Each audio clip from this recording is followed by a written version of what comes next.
Well, last week we had a video talking about the Warner split up, which there was one or two people that didn't like it, didn't like the video. Actually, they probably didn't watch it to understand. They thought it was fake news to the point. But the thing about it is, it was an actual, came directly from Warner itself. They were the ones who put the news out that they were looking to shave off parts of their division. They were going to keep the streaming and the video library and productions in one company and everything else on the other, which included Cartoon Network, Adult Swim, TNT, all their news and sports and everything is all separate in another company. But what we found out a little bit later, we're putting out today, is that might be kiboshed temporarily, or it may not happen at all. Why? Well, looks like there might be a merger, another merger, that may put, and how can I put this? Babylon 5, the TV series, will be part of the Star Trek family. And what I mean is that they will be together in one company. Oh, come on! But before we start, don't forget to drop a comment, a like, share, and hopefully today's the day I've earned your subscription. We're about almost 1,400. Let's get up there, ladies and gentlemen. Do interact with our channel. It does help us on there. Also, we have new t-shirts over at shopcuticast.com. Do check them out. We got new t-shirts, new mugs on there. It's part of our censorship line, anti-censorship line, really. Do check them out. Proceeds from those sales go to help this channel. So, Warner Brothers, this is coming from Bleeding Fool. Warner Brothers Discovery up for sale. Skydance makes bold move for Hollywood. Yes, that puts Skydance, Paramount, and Warner in the same company. Warner Brothers Discovery may not stay independent for long. Paramount Skydance, fresh off of its takeoff of Paramount Global last month, is preparing what Wall Street Journal describes as a majority cash bid for the full company. That means everything: Warner Brothers Studios, HBO, CNN, Discovery Channel, Cartoon Network, DC Entertainment, and HBO Max. The price tag could be worth north of $70 billion. I wish Skydance would send me some money. There's a lot of money they've been spending lately. Paramount Skydance is hardly a small fish in itself. It already controls Paramount Pictures, CBS, Nickelodeon, Showtime, Comedy Central, Paramount Plus, among others. That lineup includes franchises like Mission Impossible, Transformers, Star Trek, and Top Gun. If they add Warner crown jewels such as HBO and DC, that would put two of Hollywood's oldest studios, Paramount and Warner Brothers, under one roof. Why would David Ellison, son of the Oracle billionaire Larry Ellison, be hunting again just 5 weeks after spending $8 billion to acquire Paramount? Warner Brothers Discovery's CEO David Zaslav has already announced a plan to cut the company in half by April 2026, separating the declining TV networks from its higher value movie and streaming divisions. Wouldn't it make more sense for Paramount Skydance to wait until Warner's most profitable pieces are free of its debt-laden cable properties? According to Variety, analysts are speculating Ellison is trying to get ahead of rivals like Netflix, Amazon, Apple, and Sony that will be interested in the standalone Warner Brothers. Yeah, think about this. Who to benefit of the four of those? I think Amazon and Netflix will be the biggest ones to throw their money in the hat. Apple, I don't think they know what to do with Warner Brothers. Sony could be a possibility if they have the money, but they've been pumping a lot of money into productions as of late, and they are making some of it on there. We know from Crunchyroll and the Demon Slayer movie. But going on for the full WBD, now that Paramount Skydance is something else, leverage. Robert Fishman at Moff Nathanson argued that the strategy could prevent a bidding war down the road. Wells Fargo's Stephen Cahall called Warner Brothers the only large IP asset for sale in a market where streaming giants are desperate for blockbuster content. He even named Netflix as a potential buyer, though Netflix has no history of major acquisitions. Yes, but they are building studios. That's the big difference here. The move could not come without obstacles. The WBD Enterprise value has spiked to about $71 billion after the potential bid was reported, far higher than what Ellison paid for Paramount.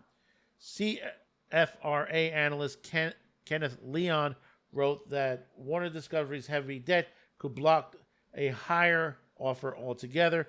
Even if the deal goes through, Ellison might see value in Warner Brothers itself, but not in Discovery's struggling TV networks. There would also be regulatory hurdles, though not as severe as the Paramount Skydance union, because Warner has no broadcast network for the FCC to use as leverage. No, they don't, but they do have cable. Politics will play a role, so Senator Elizabeth Warren already has come out swinging, calling the possible merger a dangerous concentration of power that should be blocked. But President Trump's second administration has signaled its favors for further consolidation. That really matters.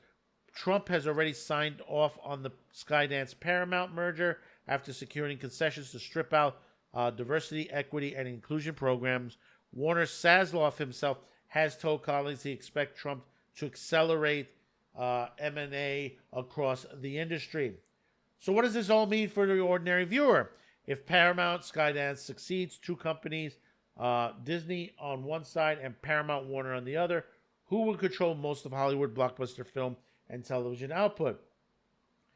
That concentrates decision-making power in a few hands, dictating what content reaches theaters, streaming, and television. It also means more layoffs, something Paramount employees are already enduring, with thousands of cuts announced after its merger just weeks ago. The Redstones, who walked away from the Paramount with $2 billion in cash and perks like private jet leases, couldn't care less for them. It's a payday.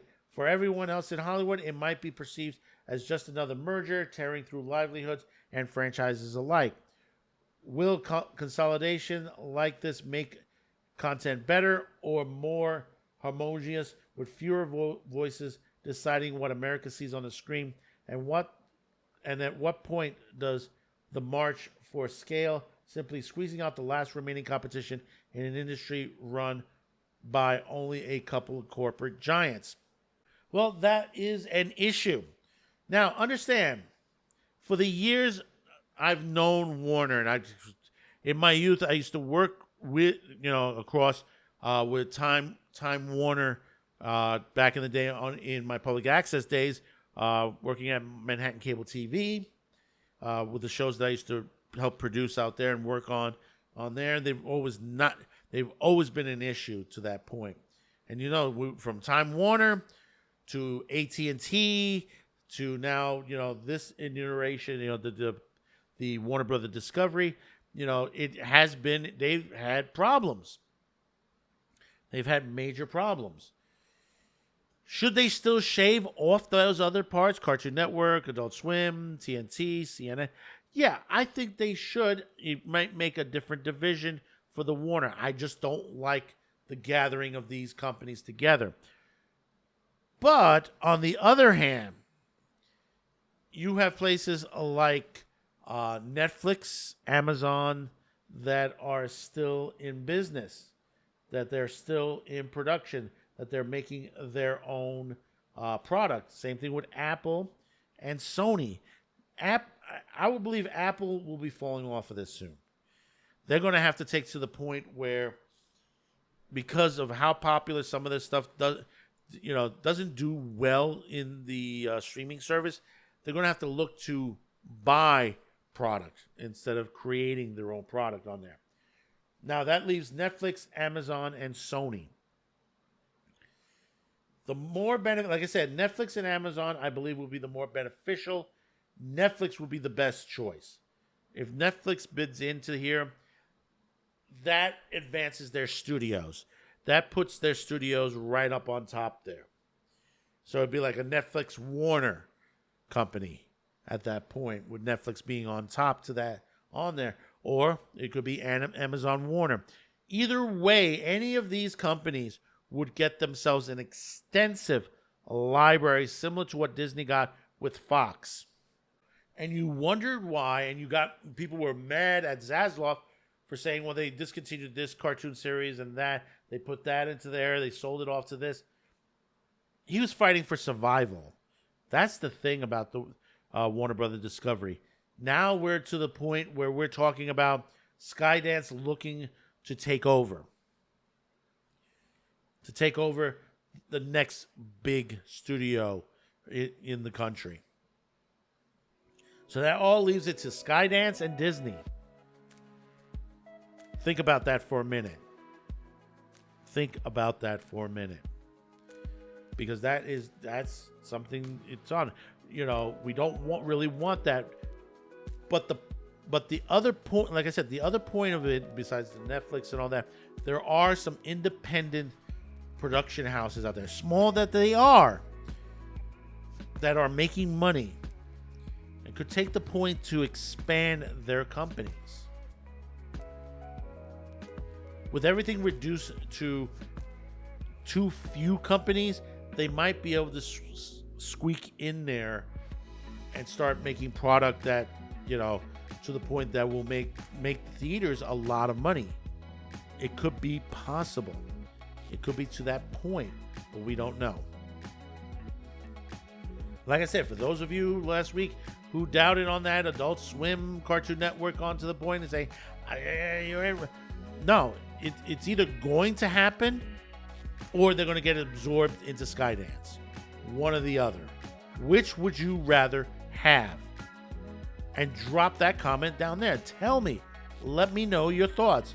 You think that Skydance should keep Discovery Global, then what's supposed to be called Discovery Global, with the TNT, TBS, and all that, Cartoon Network, Adult Swim, or just shave it off, let Zaslav shave it off, let them jump to their side, and keep the important parts of it, which is the studios, the streaming, and most important, the library, the extensive Warner Brother library.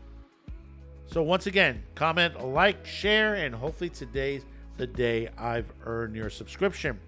So until next time, thank you for tuning in. Be sure to check out Sci-Fi Snob's Babylon 5 retrospective, which Babylon 5 might be ending up with Skydance. Who knows?